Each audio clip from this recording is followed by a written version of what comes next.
အဲ့ဒီမိတ်ကြီးကလုံးဝကျွတ်စင်ဖြစ်သွားပါတော့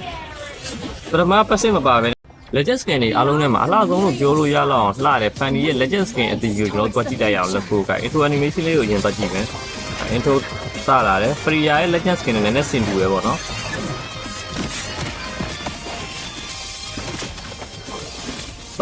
စပါလည်းမဟုတ်ဘူး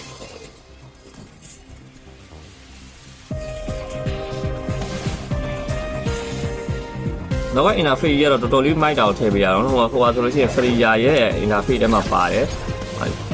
background လည်း360 degree စောင်းပြီးကြည့်လို့ရတော့တော်လေးမိုက်တယ်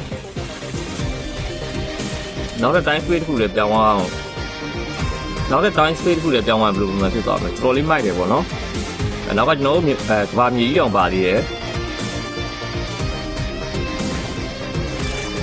ဒီလိုနဲ့ရင်ဒီ Fanny Legend ဆိုရင်တော်တော်လေးကိုတန်နေပြီပေါ့နော်ပြီးလို့ရှိရင်သူကဓာတ်လည်းရေလို့နှစ်ချောင်းနဲ့မဟုတ်တော့ဓာတ်ပဲနှစ်ချောင်းဓာတ်ရှစ်ချောင်းဖြစ်သွားမယ်ပေါ့နော်ဆောက်ရမိုက်တယ်အဲ့တော့ကျွန်တော် game play လေးတွားကြည့်လိုက်အောင် let's go ကပေးတဲ့ကျိုးဆွဲရဆိုလို့ရှိရင်သူကကျိုးလေးရမြင်မြင်လေးတုံးပေးကြရပေါ့နော် Fanny Legend ဆိုရင်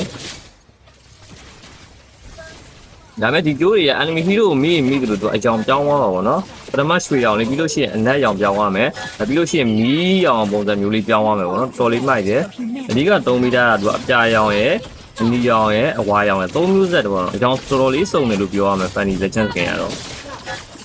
အဲ့ဒီမဲ့ဆိုလည်းတော်တော်လေးကိုမိုက်တာတွေ့ရသူက enemy hero ကိုကျိုးနဲ့ဆွဲလို့မိထိရင်ထိတဲ့လောက်ကိုတော်လေးကိုလမ်းတာကိုလုပ်ပေးတာနော်ပြီးလို့ရှိရင်ဘေးမှာလည်းသူ enemy hero ကိုထိချက်ရေသူကကိုထည့်ပေးတာတယ်မစိုးဘူးလို့ပြောရမယ်တော်တော်လေးမိုက်တယ်ဒါပါပွင့်ကအဓာကြီးအနက်ရောင်ဖြစ်သွားတယ်ပြအရင်ရောင်ဖြစ်ထရန်ရောင်ဖြစ်သွားတာပေါ့နော်ပေါ်မိုက်ပါအဲ့ဒီမိတ်ကြီးကလုံးဝကျွတ်စင်ဖြစ်သွားတာပေါ့နော်ပထမပတ်စစ်မပါပဲနဲ့ကျွန်တော်ပထမဒီကောင် hero game မရခင်မှာမပြောင်းသေးတဲ့ fuck က hero game ချစ်ကောင်ကြော်သွားပြီဆိုတာနဲ့ဟိုတော်တော်လေးကိုမိုက်တာကိုတွေ့ရမယ် because ဆိုလို့ရှိရင်တော်တော်လေးမိုက်တယ်ပေါ့နော်ပြီးလို့ရှိရင်ဒါဆိုလို့ရှိရင်action fat လေး action fat ဆိုလည်းတော်တော်လေးမိုက်တယ်စပါးကိုကျိုးနေလဲဆွဲတာပေါ့